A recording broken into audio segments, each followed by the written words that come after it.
Magandang gabi po sa inyong lahat, mga kapatid at mga kaibigan. At maraming salamat sa Panginoon na tayo ay makapagpatuloy sa ating prayer meeting. Bagamat tawag nating virtual dahil mahirap pa ang face-to-face. At salamat sa Panginoon na maaari tayong mahamon, magabayan ng kanyang salita patungkol sa katuruan ng pananalangin. At ito ay mahalagang katuruan ng Panginoon upang tayo ay pagpalain ng ating Panginoon sa ating buhay, physical, material, financial at lalong-lalo na ang ating spiritual at ministerial na paglilingkod sa ating Panginoon. Maraming salamat sa Panginoon na binibigyan tayo ng kalakasan at kalusugan at iniingatan tayo mula sa pandemic na ito. At may mga pastor, may mga kapatiran natin sa iba't ibang mga iglesia na kinuha na ng Panginoon. Katulad ni Pastor Dado Portugal, former pastor ng Manila Baptist Church, na bagong kinuha ng ating Panginoon. At meron pang narinig ko doon sa Mindanao na kinuha na rin ng ating Panginoon dahil sa pandemic. Sa ating pag-aaral ngayong gabi ay, kung mayroon kayong Biblia, ay sa mga gawa, Kabanata 10, Acts chapter 10. At ang pamagat ay Prayer and Cornelius. Prayer and Cornelius. Ako ay nagbibigay ng serye ng mga mensahe patungkol sa prayer mula sa Book of Acts. At nandito na tayo sa Acts chapter 10. At ito ang record patungkol kay Cornelio na siyang centurion doon sa Caesarea noon. At ang challenge sa atin ay to understand that prayer is essential.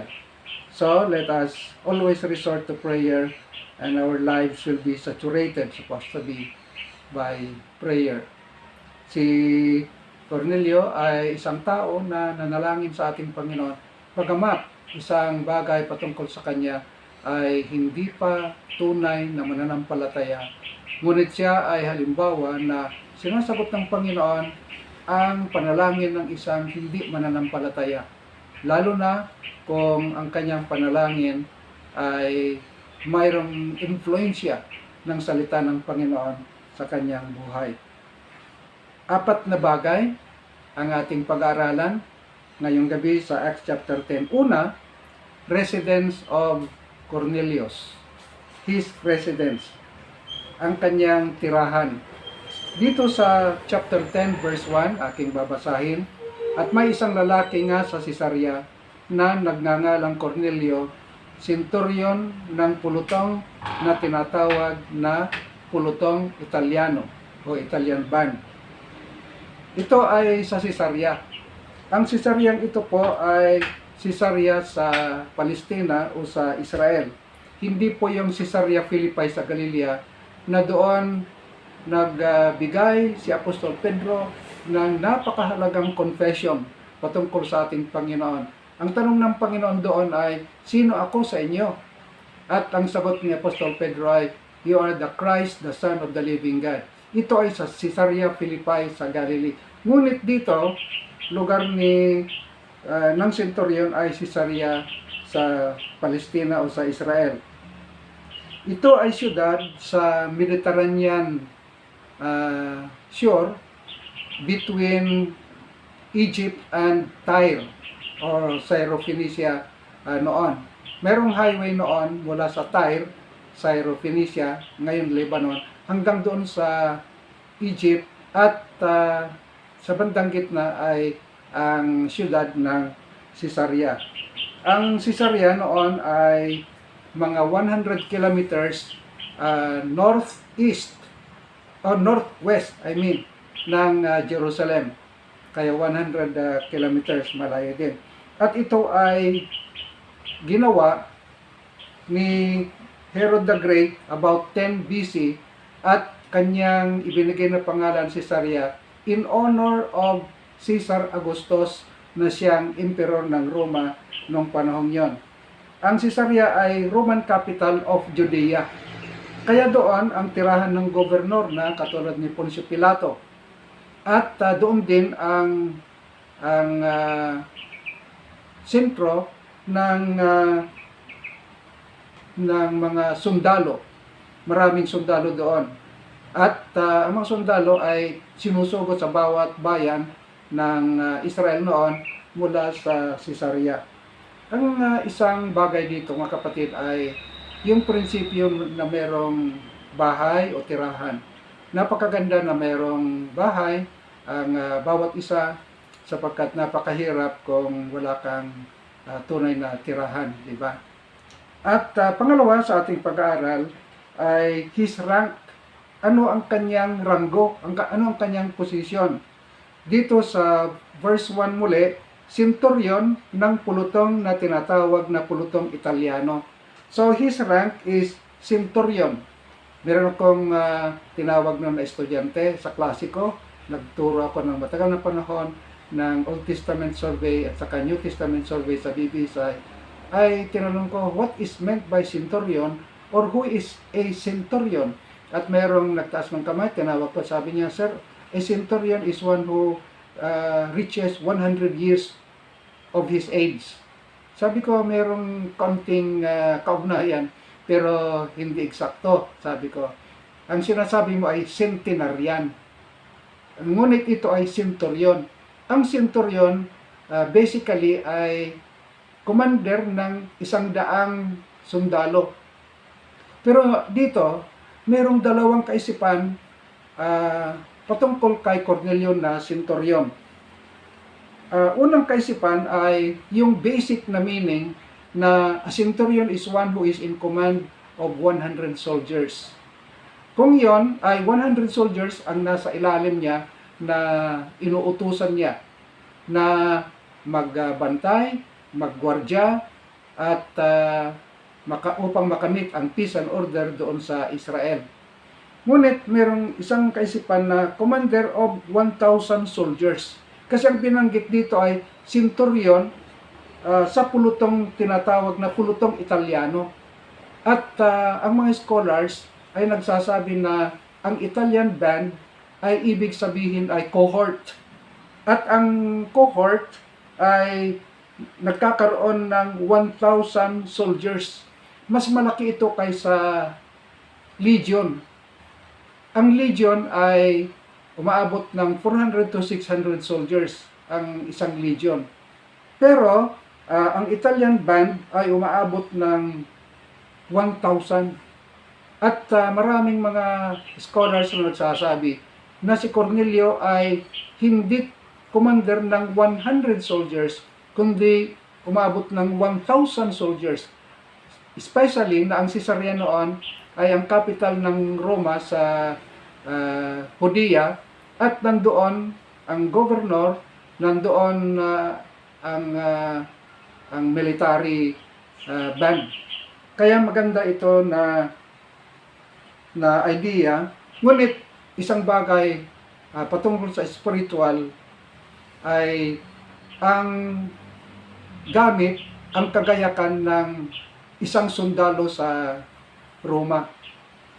Inobserba ni Apostol Pablo ito at sumulat sa Ephesians chapter 6, 11 to 18 na maraming kagayakan ang sundalo upang magtagumpay sa mga kaaway, ang kaaway nila. At yun din ay kagayakan ng mga Kristiyano, the armor of God.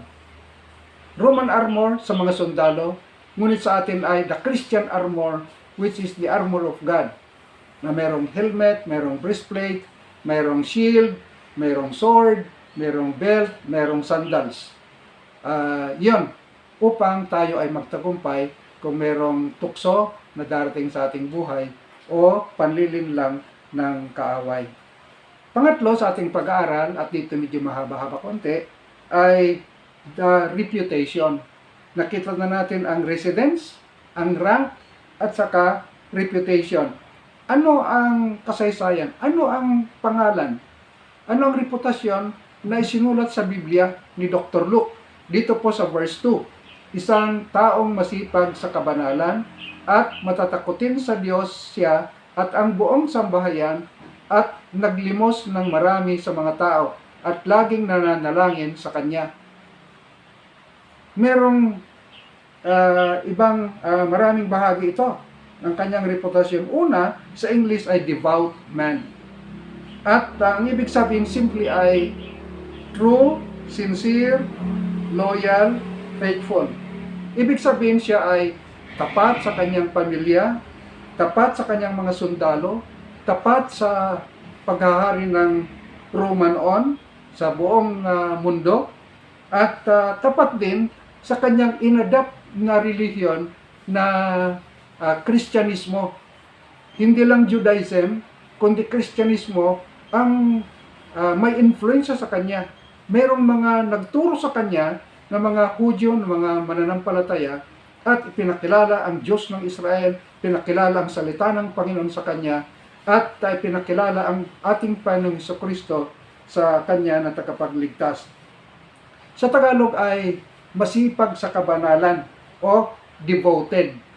Ang isang ilustrasyon ko ngayon ay yung mga deboto ng Black Nazarene. Alam natin yung kasaysayan. Kung may Black Nazarene sa January, ay napaka-milyon ang inaabot ng mga tao na pupunta na kung pwede lang mahawakan o maghila ng tali doon sa pinaglagyan ng Black Nazarene mula sa Quiapo Church hanggang doon sa Luneta, sa Quirino Grandstand at babalik, at napakaraming mga tao. Yun ang sinasabi nating mga deboto. Tapat sila. Ngunit isang mababanggit natin ay they are sincere, they are faithful, but they are sincerely and faithfully wrong. Sapagkat ang dapat na sambahin at bigyan ng karangalan at paglingkuran ay walang iba kundi ang tunay na Diyos, ang tunay na Panginoon. Walang iba kundi ang ating Panginoong Jesucristo.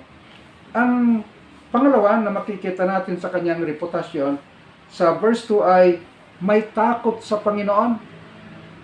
Siya ay gumagalang, nagre-respeto sa Panginoon. Anong ibig sabihin niyon? Naninervyos sa Panginoon? Nakatulad ng takot ni Adam at saka sa Eva nung sila nagkasala, kaya sila nagtago? Hindi ho. Ang ibig sabihin ng fearing God ay to depart from sin. Mababasa natin yan sa Proverbs 1:7 at saka Job 28:28. Ang tao na mayroong takot sa Panginoon ay may karunungan at iniiwasan niya, inaalisan niya, tinatakasan niya ang anumang masama. Sa Job 28:28, the fear of the Lord is wisdom, and depart from evil is understanding. Kaya yung understanding at saka wisdom ay synonymous yun. At ang description ay departing from evil. Kaya ang taong natatakot sa Panginoon ay nagre-respeto at iniiwasan niya, lumalayo, tinatakasan niya ang anumang masama na kinamumuhian ng ating Panginoon. Ang isang challenge dito ay, tayo ba ay tapat sa Panginoon? Tayo ba ay tapat sa ating mga tungkulin? At tayo ba ay mayroong takot sa Panginoon? Ang isa may takot sa Panginoon ay isa na hindi gumagawa ng masama at kasalanan sa harapan ng ating Panginoon. Pangatlo sa kanyang reputation, giving much alms. Naglimos ng marami kasama ng kanyang pamilya. Noong unang panahon ay maraming mga nangangailangan din. Hindi lahat ay mayaman. Marami ding mahirap. Kaya sabi ng Panginoon, ang mahirap ay nasa inyo lagi. Nasa atin lagi. Ngunit, kung tayo mananampalataya, ay tiyak ang Panginoon ay nagkakalob ng ating pangangailangan. Dito si Cornelio ay nakita niya ang mga nangangailangan ng mga tao at binigyan niya. Marahil ang kanya binigay salapi o pagkain o damit o anumang pangangailangan ng mga mahihirap na tao noon. Dito rin sa village, sa amin, ay may mga pupunta rito na nanghihingi ng tulong at kami nagbibigay din ng 1 kilong bigas at iyon din ang pagkakataon na ako'y nagbibigay ng babasahin sa kanila at sinasabi ko na basahin nyo yan upang tayo pupunta lahat sa langit, sumampalataya tayo sa ating Panginoon. Kaya kinukuha ko yung pagkakataon na tumulong din ayon sa meron kami at pagkakataon na ibahagi ng salita ng Panginoon o ang salita ng Panginoon at sa pamamagitan ng pagbibigay ng babasahin. Ito ay magandang kopyahin kay Cornelio. Pagbibigay ng tulong sa atin, lalong-lalo na sa mga ka-membro natin sa church at ang iba din na nangangailangan ng tulong. Hindi lamang nananalangin, kundi nagbibigay. Ang pang-apat na katangian niya o sa reputasyon niya sa verse 2 ay siya ay laging nananalangin. Una ay nananalangin sa Panginoon. Noon maraming Diyos-Diyusan ang mga Greek people at marami ding Diyos-Diyusan ang mga Romans. Merong tinatawag na Greco-Roman pantheon, gods and goddesses. May mga lalaki, may mga babae na Diyos nila na sinasamba. Ngunit si Cornelio hindi. Hindi sumasamba, hindi nananalangin sa mga Diyos-Diyusan, kundi nananalangin sa totoo, tunay na Diyos na siyang lumalang ng mga langit at lupa, na Diyos ng mga Kristiyano noong panahong yon. At pangalawa dito ay sa kanyang pananalangin, praying to God always. Nananalangin lagi. Umaga, siguro, tanghali, hapon, gabi, bago matulog, at napakagandang gawin natin. Bilang mga Kristiyano ngayon, tayo ay dapat laging manalangin sa Panginoon. Lalo na sa panahong ito ng pandemya at maraming mga kahirapan. Dapat tayo ay laging manalangin sa ating Panginoon. Isang bagay sa langit ay hindi nag-uopisina ang Panginoon na merong open at merong closed office. Walang oras doon sa langit. Palaging open ang trono ng Panginoon sa mga sumasamba sa Kanya at sa mga nananalangin sa Kanya. Kaya binanggit ko noon na prayer is timeless. Anytime you can go to God. Any place you can go to God. Manalangin ng mahaba o maigsi o ang sinasabi kong breath prayer o quick prayer. Maigsi lang, nakatulad ni prayer ni Peter, Lord save me. Yun ang pinakamaikling panalangin na na-record sa New Testament. At sinagot ng Panginoon. Kaya napakaganda ang patutuon ni Cornelio dito. Siya nanalangin. Ngayon, ang pang-apat, ito na yung panghuli, ay His revelation. His revelation. Ang ibig kong sabihin ay ang pahayag na nanggaling sa Panginoon patungkol sa kanyang ginagawa. Dito sa verse 3 hanggang verse 6, mababasa natin na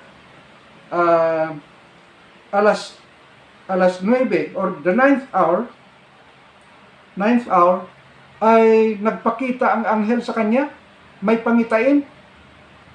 At yung 9th hour na mababasa natin sa verses 3 to 6 ay Jewish time yon. Kaya kung Jewish time, magdagdag tayo ng 6. Kaya ibig sabihin, kung 9th hour, alas 3 yon ng hapon. Nung nagkaroon siya ng pangitain, ang anghel ay nagpakita sa kanya. At ito ay anghel ng Panginoon. Anghel ng Panginoon. Isang tanong siguro dito ay, ang pananaginip ba at ang pangitain ngayon ay paraan pa rin ng Panginoon upang ihatid sa atin ang kanyang mensahe? Hindi na po, noong Bible times lamang yon. Hindi pa kompleto ang kanyang salita. Ngunit ngayon, na kompleto na ang salita ng Panginoon, Old Testament, New Testament, ay hindi na natin kailangan ang panaginip at ang pangitain o iba pang mga paraan upang ipahayag ng Diyos ang kanyang plano at kalooban sa ating buhay. basahin natin ang salita ng Panginoon, pakinggan natin kung ipinangangaral, at makikita natin ang kanyang plano at ang kanyang mensahe sa salita ng Panginoon. Hindi na natin kailangan ng mga bagay na yon. At isang bagay sa kanyang pangitain ay His prayers are answered. Ito ang sinabi ng anghel. Ang sabi ng anghel ay, ang iyong panalangin at iyong gawa ay umakyat sa Panginoon as a memorial. Ang ibig sabihin niyan ay naalaala ng Panginoon. Binigyan ng atensyon ng Panginoon. Tinanggap niya yung panalangin mo sa Kanya. Kaya pinagpala siya. Ngunit sinabi ng anghel sa kanya na magsugo ka ng mga lalaki doon sa Jopa at kaunin si Peter at ipahahayag sa iyo ang mga salita na ikaliligtas mo. Kaya ibig sabihin ay magandang kanyang ginagawa. Ang kanyang buhay ay napakaganda. Kilalang kilala siya na mabait na senturyon. Sa kanyang pamamahay, sa kanyang mga kapitbahay, sa kanyang sundalo, ay mabait siya. Ngunit isang bagay, hindi pa rin ligtas. Kasi kakaunin si Pedro na mangangaral sa kanya. At sa susunod ay pag-aaralan natin patungkol dyan, sapagkat si Peter ay nanalangin din. Kaya ano ang hamon sa atin, sa ating pagtatapos? Una, the principle of doing good works. Like Cornelius. Bagamat sabi ko, hindi pa siya ligtas, ngunit maganda yung kanyang gawa. Dapat ganun ang mga mananampalataya. Yung lahat ng kanyang ginawa, gagawin din natin. Okay? Devout or devoted. Pagkatapos ay ang pangalawa ay fearing God. Pangatlo, giving help. And also praying. At isa pang prinsipyo ay dapat nating alamin din na ang mabubuting gawa hindi paraan ng kaligtasan. Hindi sinabi ng anghel, Cornelio, magandang ginawa mo, tanggap ka na ng Panginoon, meron ka ng buhay na walang hanggan. Ligtas ka na. Hindi. Hindi pa rin ligtas. So good works cannot save, cannot justify. It's only by grace through faith that we can be saved and that we can enter heaven. Isa pang prinsipyo dito na dapat nating tatandaan, sumasagot ang Panginoon sa mga kahilingan. Katulad ni Cornelio, nanalangin, sinagot ng Panginoon at pinagpala siya. Kaya ito ang dapat nating tandaan. Isang motto na huwag nating kalimutan ay keep praying and keep receiving. Keep praying, keep receiving. Keep praying and God will keep answering. Tayo manalangin. Dakilang Panginoon, maraming salamat sa aming pag-aaral ng iyong salita at nagbigay sa amin ng paalaala, instruction, mabuting aral na kami ay gumawa ng mabuti sa bilang patunay na kami ay inyong mga anak at laging manalangin sapagkat kung kami nananalangin ay sumasagot ka Panginoon at positibong inyong sagot sa amin at lagi kaming tatanggap ng inyong maraming pagpapala. Pagpalaan niyo kami lahat, Panginoon, pagkalubang ang pangailangan ng mga may sakit, kayo ang magatid ng kagalingan sa kanila, ihatid ninyo ang sapat na biyaya at habag sa aming lahat, at lahat ng pangangailangan namin ipagkakaloob ninyo. Dagdagan niyo ang aming pag-ibig sa inyo, dagdagan niyo ang aming pananampalataya sa inyo, tulungan niyo kami na maghintay lamang sa inyo at umasa lagi sa inyo. Linisin niyo kami sa aming mga pagkukulang, O Diyos. Ito ang aming dalangin at pasasalamat sa matamis na pangalan ng Jesus. Amen. Maraming salamat at magandang gabi at patuloy tayong manalangin.